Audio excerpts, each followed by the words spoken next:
हिंदू विवाह का उद्देश्य वैवाहिक पक्षकारों को एक सुखमय और शांति से भरा जीवन देने से संबंधित होता है। हिंदू समुदाय में विवाह को एक पवित्र रिश्ता और जन्मों जन्मों तक साथ निभाने वाला एक संबंध माना जाता है। हिंदू विवाह वैवाहिक पक्षकारों को एक साथ रहने और सहवास करने का अधिकार प्रदान करता है।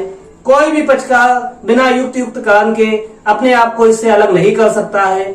यदि कोई पक्षकार अपने साथी से जुड़े हुए अपने वैवाहिक संबंधों से जानबूझकर दूरी बना लेता है और अपने साथी से अलग हो जाता है तो क्या होगा। नमस्कार दोस्तों, मैं हूं अनुराग कुमार अग्निहोत्री। आप देख रहे हैं मेरा चैनल विधिंग नेचर। आज की वीडियो में हम हिंदू विवाह अधिनियम 1955 की धारा 9 दाम्पत्य अधिकारों की पुनर्स्थापना के संबंध में चर्चा करेंगे। चलिए वीडियो को स्टार्ट करते हैं, आज के विषय से जोड़ते हैं। हिंदू धर्म में विवाह को एक पवित्र रिश्ता माना जाता है और जन्मों जन्मों तक साथ निभाने वाला एक बंधन माना जाता है। हिंदू धर्म के अनुसार मनुष्य के जीवन में जन्म से लेकर मृत्यु तक होने वाले संस्कारों में विवाह भी एक संस्कार के रूप में होता है। इसलिए हिंदू समुदाय में विवाह और भी अधिक महत्वपूर्ण हो जाता है।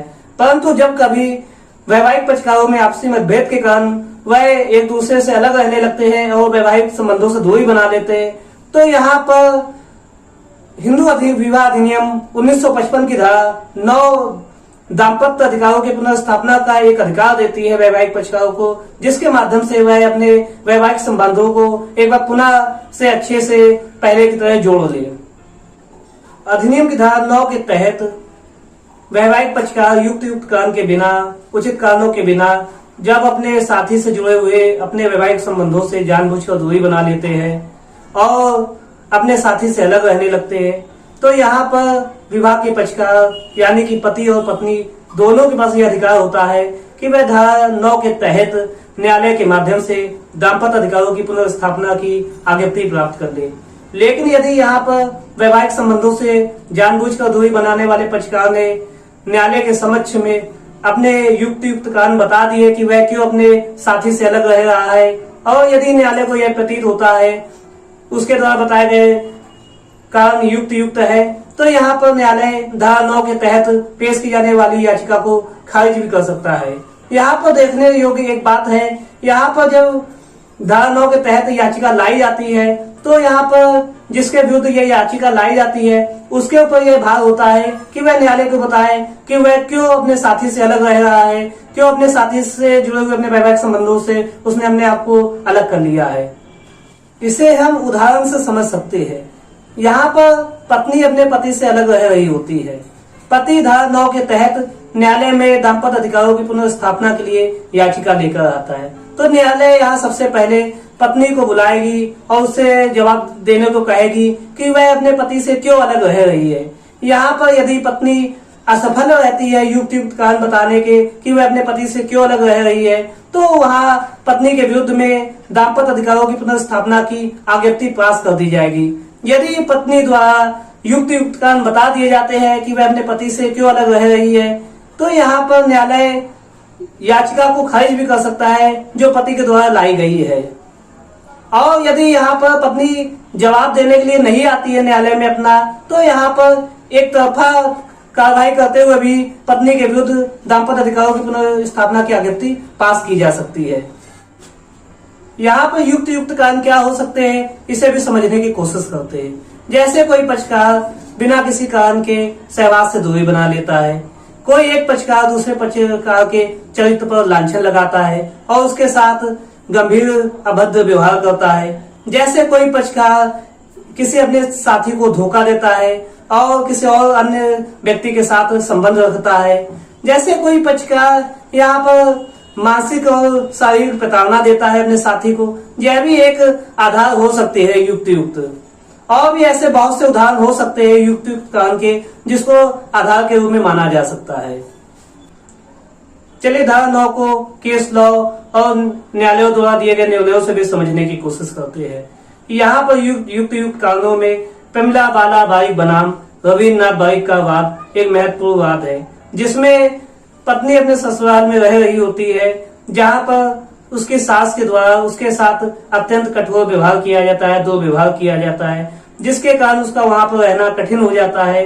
और सास के द्वारा अपने पुत्र यानी कि उसके पति को भी उसके प्रति विषाक्त कर दिया जाता है, जिसकी वजह से उसका पति उससे खिंचा रहने लगता है, जिसके फलस्वरूप पत्नी अपने मायके चली जाती है। जिसके बाद उसके पति के द्वारा धारा 9 के तहत दाम्पत्य अधिकारों की पुनर्स्थापना के लिए याचिका लाई जाती है न्यायालय में।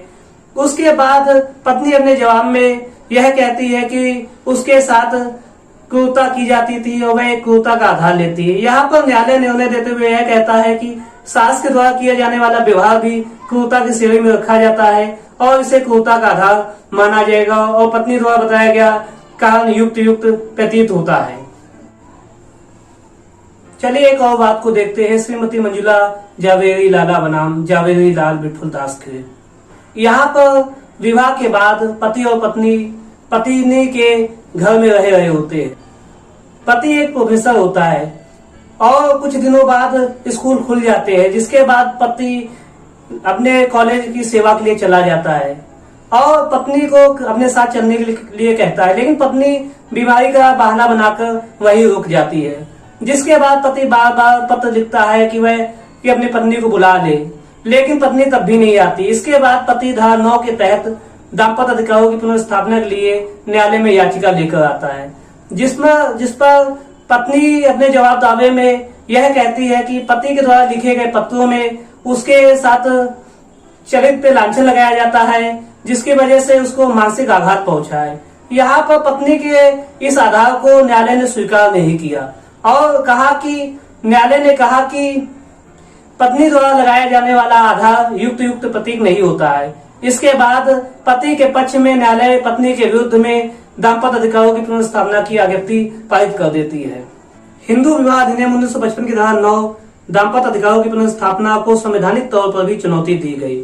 यहाँ पर मध्य आंध्र प्रदेश उच्च न्यायालय के द्वारा टी सारथी बनाम वैकेंट सुब्बाया के मामले में कहा गया कि धारा 9 में दिए गए दाम्पत्य अधिकारों की पुनर्स्थापना से संबंधित उपचार जंगलीपन और बर्बरता से भरा हुआ है, जो कि संविधान में दिए गए अनुच्छेद 21 में व्यक्तिगत स्वतंत्रता और मानवीय गरिमा से के साथ रहने के अधिकार का हनन करता है।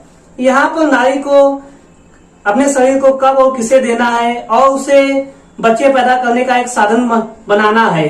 यहाँ पर नारी को इस निर्णय को लेने के लिए अनावश्यक रूप से प्रतिबंधित किया जाता है।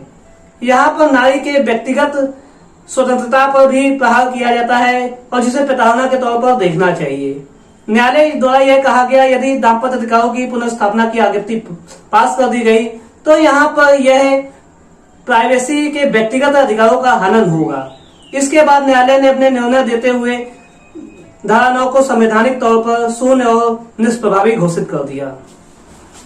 इस प्रकार से धारा 9 की संवैधानिकता पर सवाल उठे, जिसके बाद उच्चतम न्यायालय के द्वारा सरोज रानी बनाम सुदर्शन कुमार के मामले में आंध्र प्रदेश के उच्च न्यायालय के द्वारा दिए गए टी सारथी बनाम वैकेंट सुब्बाया के मामलों को उलट दिया, उसके निर्णय को उलट दिया और आंध्र प्रदेश के मामले में कही गई बातों को स्पष्ट करते हुए कहा कि न्यायालय ने जो वहां पर न्यायाधीश के मन मस्तिष्क में जो बातें आई है वो पूर्णतया गलत है। उन्होंने इस धारा को गलत तरीके से समझा।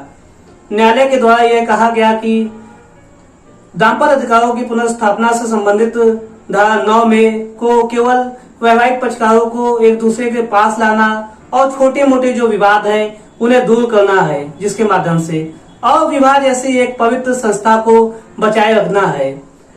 टी सारथी के मामले में न्यायाधीश के मन में केवल एक बात आई कि संभोग के लिए यह अधिकार दिया जाता है। कोई न्यायालय वैवाहिक पक्षकारों को संभोग के लिए मजबूर नहीं कर सकती है और कोई भी नहीं कर सकता उसके लिए, यह उनका व्यक्तिगत अधिकार है। लेकिन दाम्पत्य अधिकारों की पुनर्स्थापना से संबंधित उपचार केवल उनको करीब लाने के लिए है, जिसके माध्यम से वे अपने आपसी चीजों को अलग कर ले, दूर कर ले और पुनः एक साथ रहने लगे। और वैसे भी हमने इस वीडियो में बताया था कि हिंदू विवाह अधिनियम 1955 की धारा 9 दाम्पत्य अधिकारों की पुनर्स्थापना से संबंधित केवल विवाह जैसी संस्था को बचाए रखने के लिए बनाई गई है, क्योंकि हिंदुओं में विवाह को एक पवित्र रिश्ता, एक पवित्र संबंध माना गया है।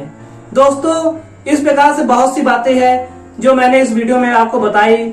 आप मुझे पूरा यकीन है कि आप इस वीडियो के माध्यम से आज समझ गए होंगे।